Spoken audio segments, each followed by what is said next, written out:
Good morning, everyone. My name is Mighty Stream. I'm going to do your July the 3rd just for today in a meditation. I hope you're doing well this morning. Excited to be with you. If you need to reach me, feel free to do so at recoveryofhope21@gmail.com. Okay, the title of the meditation, Quiet Time.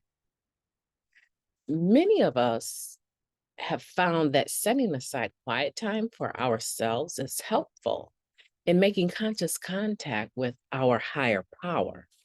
That comes from our basic text, page 95. Most of us pay lip service to the value of conscious contact with a higher power.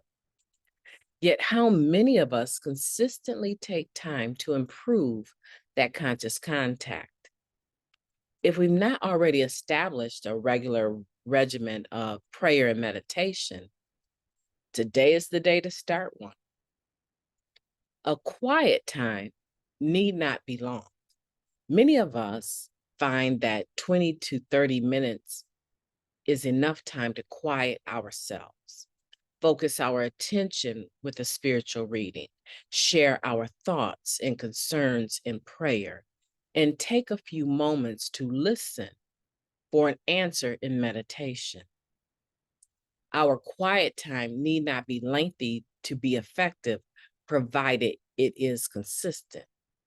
20 minutes taken once a month to pray will probably do little but frustrate us with the poor quality of our conscious contact. 20 minutes taken regularly each day, however, renews and reinforces an already lively contact with our higher power. In the hustle and bustle of the recovering addict's day, many of us end up going from morning to night without taking time out to improve our conscious contact with the God we've come to understand. However, if we set aside a particular time of the day, every day is quiet time, we can be sure that our conscious contact will improve. Just for today, I will set aside a few moments once I finish reading today's entry to pray and meditate. This will be the beginning of a new pattern for my recovery. Let's take a moment of silence, followed by the we version of the Serenity Prayer. Moment of silence now, please.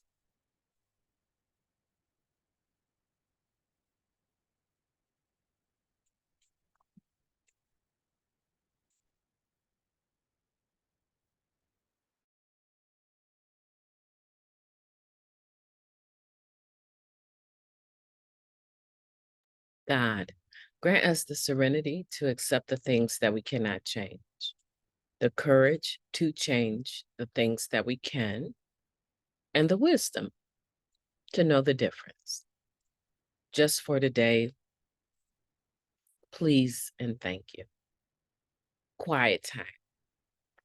You know, where I'm sitting right now is fairly quiet. I'm in another city, in another state, and have enjoyed I would say, a very full, rich, blessed, whatever word that conveys positive to you. I've enjoyed that this weekend.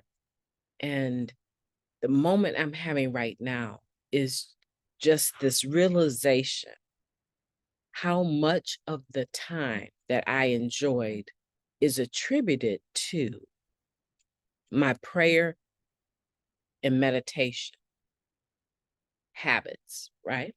I was able to enjoy praying and meditating throughout the course of the weekend, and then sharing and fellowshipping with people after these sporadic jolts of prayer and meditation. So, altogether, if I had to take my full weekend and say, how much time did I spend praying and meditating? I would have to say, 10 minutes here. I remember before I had to go out and greet everyone. I had uh, 20 minutes to myself here. That little few minutes in the car when I first pulled up, I had, I think, about 15 minutes to myself just sitting there, being quiet, praying, asking for direction. So, probably all together, maybe an hour over the course of the busy weekend, maybe an hour. I'm not talking about my quiet time in the mornings, and I'm not talking about the time in the evenings doing my 10th step. I'm talking about, why did I feel so energetic and so positive, even though I was meeting people, greeting people, teaching people, praying with people, some that I don't know, some that I do, some that spoke the same language as myself, some that I needed an interpreter for. Why did I come from each one of those experiences feeling so uplifted and so positive rather than drained? And I would have to say 100% my quiet time. That quiet time that I spend with God is allowing me to fully have, right? Fully have an experience with the 11th step, right? The 11th step is talking about us maintaining conscious contact with God, right? Asking for a knowledge of his will and the what? The power, the strength to actually carry it out. So that challenges me. I don't know about you, because what I see is that all of those moments put together maybe came up to an hour, a little bit more. They weren't long. And a lot of people pay lip service to the value of conscious contact with a God of their own understanding, with God. And they really don't have that experience. They know how good it used to be, how good it should be, how good others talk about it being, but it's just lip service and kind of projectory, right? Because they're talking about what they need to do, usually, most of the time, and not giving you a lived experience about what's going on right now and how it's benefiting them right now. You know why? Because it takes time, but it doesn't take all of your time. And many of us are of the mindset, right? When we think about prayer and meditation, we have our hands claps together, right? Our thumbs pressed into. We have this Middle Eastern thought of what meditation is. Let me clear my throat. Hold on a second, guys.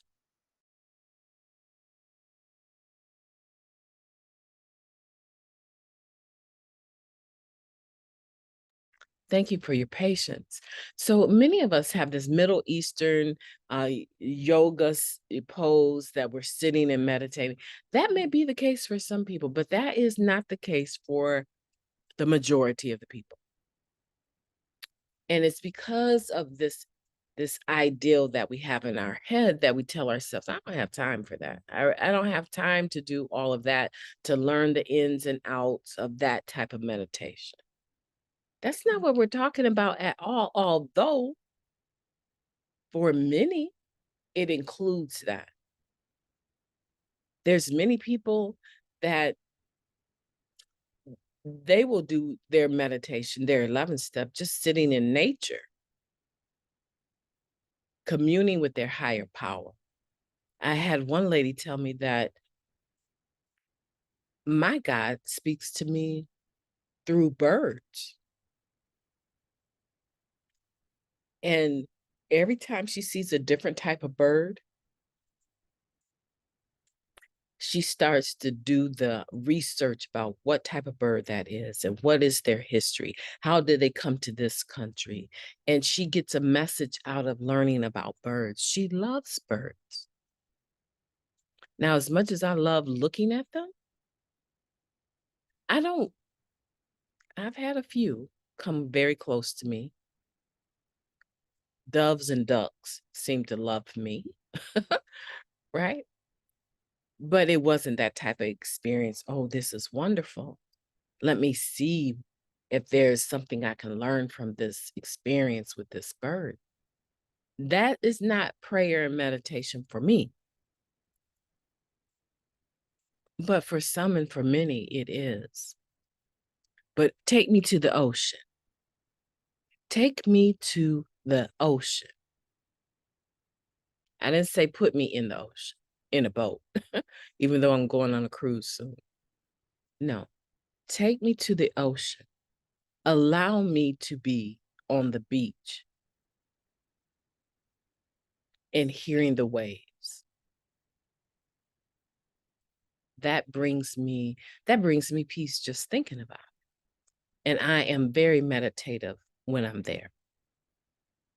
Some people are bowed down on their knees, prostrated when they pray and meditate. What is it for you? Some people are in the kitchen cooking, and that is their happy place where they're able to relax and be able to receive instruction and understanding. Their thoughts are able to be redirected. See, I think it's because we have this ideal of what prayer and meditation is that a lot of people are not able to benefit from it. So today, because I don't have long, I want to make sure I make this point that regardless to the hustle and bustle in your life, you have a few minutes. Quiet time can be a small amount of time, or it can be a long, extended amount of time.